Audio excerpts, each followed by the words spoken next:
अगले 5 से 10 सालों में ऐसा हो सकता है कि YouTube हमेशा के लिए ऑब्सोलीट हो जाए। उनके कुछ बैड डिसीजंस की वजह से वो नया माई स्पेस बन जाएगा। एंड करंटली ऐसा लग रहा है कि टिकटॉक उसकी जगह ले लेगा, because TikTok 10 minute plus videos का सिस्टम क्रिएट कर रहा है जिससे वो YouTube को डिस्ट्रॉय कर देगा। बट आज भी टिकटॉक की शॉर्ट एडिक्टिव वीडियोस YouTube को ओवरटेक कर रही हैं। YouTube को 17 साल पहले क्रिएट किया गया था एंड उस टाइम से लेकर अब तक उसके पास मंथली 2.1 बिलियन से ज्यादा एक्टिव यूजर्स हैं। बट टिकटॉक ने 2 साल के अंदर 1 बिलियन का यूजर बेस क्रिएट किया है और इसके रुकने के कोई सिम्टम्स नहीं दिख रहे। दैट्स वाई यूट्यूब के कुछ बिग क्रिएटर्स अपने कंटेंट को टिकटॉक पे शिफ्ट कर रहे हैं और वो अपने दाव यूट्यूब के अगेंस्ट लगा रहे हैं और इन्वेस्टर्स भी उसी डायरेक्शन में जा रहे हैं। बिकॉज रीसेंट स्टडी में ये पता चला है कि जेनजी यूट्यूब से ज़्यादा टिकटॉक पे एंगेज रहते हैं और समवन लाइक मिस्टर बीस्ट जो यूट्यूब को लेकर सर्टन है, बिकॉज यूट्यूब सभी एंड्रॉइड ऐप्स पे प्री इंस्टॉल होता है इसलिए, और यूट्यूब का रेवेन्यू मॉडल ये सब बहुत जल्दी चेंज होने वाला है। बिकॉज अगले 5 सालों में यूट्यूब का वीडियो कॉन्टेंट के ऊपर जो मोनोपोली है वो उसे खो देगा। सो यूट्यूब के डाउनफॉल का रीजन क्या है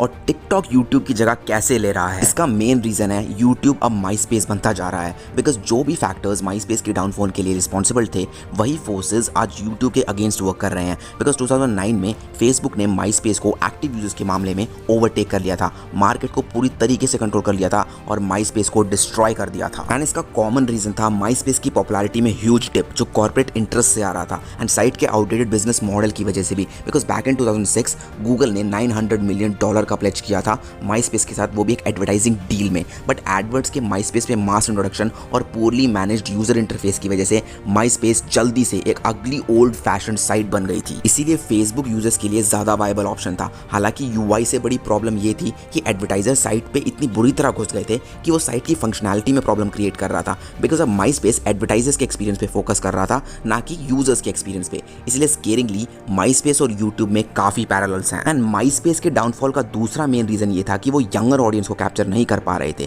उनकी राइवलरी के टाइम पे फेसबुक का मेन स्ट्रेंथ था यंगर ऑडियंस को कैप्चर करना, जो माई स्पेस नहीं कर रहा था। एंड टिकटॉक सेम उसी तरह, टिकटॉक की यंगर ऑडियंस जो यूट्यूब के एजिंग ऑडियंस से ज्यादा यंग है उन्हें कैप्चर करने की कोशिश कर रहे हैं। और एजिंग ऑडियंस के साथ जो प्रॉब्लम है वो दिखने से ज्यादा कैटास्ट्रोफिक है। लुक, यूट्यूब का मेन ड्रॉ था उसकी किंग मेकरेबिलिटी, वो भी यंग कंटेंट क्रिएटर्स के लिए। यूट्यूब के गोल्डन एज में यूट्यूब का प्रिवेलिंग कल्चर था क्रिएटिविटी, एक्साइटमेंट एंड वायरलिटी। कोई भी एक वायरल वीडियो से बड़ा बन सकता था जो साइट पे लॉन्ग एंड सक्सेसफुल करियर का कैटलिस्ट बन जाता। बट आज के टाइम पे वो केस नहीं है। न्यू इंटरनेट स्टार्स टिकटॉक या दूसरी साइट से आ रहे हैं, यूट्यूब से नहीं। यूट्यूब ने अपने फेट को क्रिएटर्स के डीमोनेटाइजेशन से सील कर रखा है जिससे टिकटॉक को फायदा हो रहा है। यही सारे फैक्टर्स माई स्पेस के डिमाइस का कारण बने थे और फेसबुक के राइज का, और यही आज टिकटॉक एंड यूट्यूब के साथ हो रहा है। एंड प्रोसेस स्टार्ट हो चुका है। यूट्यूब को 17 साल लगे to stay ahead of the curve and 2.1 billion active users को गेन करने में। हालांकि टिकटॉक को सिर्फ 2 साल लगे 1 बिलियन का यूजर बेस क्रिएट करने में, जिसके रुकने के कोई साइन नहीं दिख रहे। और देखने में किसी भी एंगल से ये दोनों साइट कंपीट करती हुई नहीं नजर आ रही। आफ्टर ऑल टिकटॉक फेमस है शॉर्ट वीडियोस के लिए जो क्रिएटिविटी एंड ह्यूमर को रिवॉर्ड करता है। तुम्हें टिकटॉक पे इन डेप्थ वीडियोस नहीं मिलेंगी, उनकी मैक्सिमम वीडियो लेंथ है सिर्फ 3 मिनट्स। टिकटॉक यूट्यूब के ट्रेडिशनल लॉन्ग फॉर्म कंटेंट से कंपीट करता हुआ नहीं नजर आ रहा। हालांकि ये दोनों साइड से चेंज हो रहा है। यूट्यूब अपना फोकस यूट्यूब शॉर्ट्स पे ज्यादा डाल रहा है, इसलिए तुम्हें अपने favourite content creators YouTube short use करते हुए नजर आएंगे। अब ये टिकटॉक को क्रश करने का यूट्यूब का डेस्परेट अटेम्प्ट लग रहा होगा। On the other hand TikTok अपना मैक्सिमम वीडियो लेंथ इंक्रीज करके 10 मिनट्स करने की सोच रहा है। अब ये दोनों मूव्स दोनों कंपनीज को डायरेक्ट कंपटीशन में डाल रही हैं। और देखा जाए तो यूजर्स यूजुअली वन प्लेटफॉर्म पे स्टिक करते हैं। यंगर ऑडियंस के बीच में टिकटॉक की मच फास्टर ग्रोथ से लग रहा है कि यूट्यूब पे बैटल नहीं जीत पाएगा और टिकटॉक का लॉन्गर वीडियोस को जो मूव है वो यूट्यूब को और प्रॉब्लम में डाल देगा। बिकॉज यूट्यूब की म्यूजिक वीडियोस पे हमेशा से मोनोपोली रही है। क्योंकि अगर तुम एक आर्टिस्ट हो और चाहते हो कि तुम्हारी म्यूजिक वीडियो पे ऑनलाइन हैवी अटेंशन मिले तो उसे यूट्यूब पे ही होना चाहिए। एंड साइट का मेन ड्रॉ म्यूजिक वीडियोस ही है। साइट पे जो भी टॉप वीडियोस हैं some sort of music video ही है। एंड यूट्यूब ने अपना much of the monetization music videos के अराउंड ही रखा हुआ है।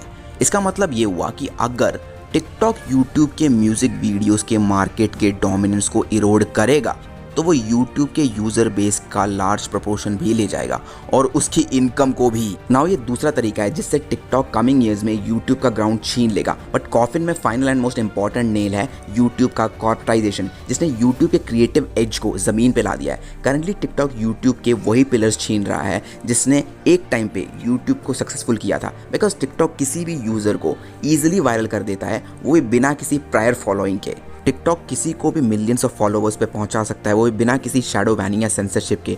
कोई भी टिकटॉक पे अपने ओपिनियंस रख सकता है अनटिल एंड अनलेस वो चाइनीज़ गवर्नमेंट के बारे में ना हो। इसीलिए आज के टाइम पे 13 टिकटॉकर्स एक दिन में 1 मिलियन फॉलोअर्स पे पहुंच जाते हैं और यूट्यूब पे सिर्फ 5 यूट्यूबर्स ही एक दिन में 1 मिलियन सब्सक्राइबर्स गेन कर पाते हैं, बिकॉज टिकटॉक किसी को भी इजीली फेमस कर देता है। आफ्टर ऑल तुमको चाहिए क्या? एक गुड सॉन्ग एंड टिकटॉक का ओन एडिटिंग टूल जिससे तुम एक वायरल हिट बन सकते हो, जबकि यूट्यूब पे मंथ्स एंड ईयर्स लग जाते हैं टिकटॉक के बराबर का ट्रैक्शन गेन करने में, बिकॉज टिकटॉक का incredible user interface, Insidious algorithm and short dopamine sucking videos TikTok को फार मोर एडिक्टिव ऐप बना चुके हैं। बिकॉज एवरेज टिकटॉक यूजर एक दिन में ऐप पे 52 मिनट स्पेंड करता है, जबकि यूट्यूब यूजर यूट्यूब पे 11 मिनट 24 सेकंड ही स्पेंड करता है। नाउ इससे एक चीज क्लियर है कि यूट्यूब का ओपिनियंस को साइलेंट करना, क्रिएटिविटी को डीमोनेटाइज करना, एडवर्टाइजर्स का प्रमोशन, मीडिया का कॉर्पोरेटाइजेशन, इन सब चीज़ों से यूट्यूब अपने क्रिएटर्स एंड ऑडियंस को दूर भगा रहा है, जो बहुत सैड है। बिकॉज आई ट्रूली बिलीव कि यूट्यूब सोसाइटी के लिए अच्छा है, बट ओवरऑल देखें तो उसके एक्शंस